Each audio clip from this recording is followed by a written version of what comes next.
So yun, nabili natin, no? Full filter siya na C530. Nabili natin siya sa Shopee. Yan siya. Pinipilter niya lahat ng dumi. Tapos yung tubig. Ayan, D12 po yan, naging kulay blue. Crystal blue. Yan siya.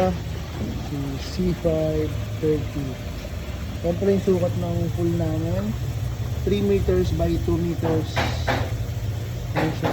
Ang brand po yan ay Intex. Intex lang sa kalang. So ito yung ano natin. Model. Oo, model natin. Testing niya kung ano lasa ng tubig, kung lasang mineral na ba. Okay, master, testing mo. Testing. Ayan. Okay na okay. Maganda ng tubig. Ayun yung okay. Kasi meron pala kaming ano, chlorine dito, nabili rin namin sa Shopee. Ayan. Si Super Chlor, ayan, 40 kilograms po yan. Around 2,500 po yung price niya. Chlorine siya na pang full.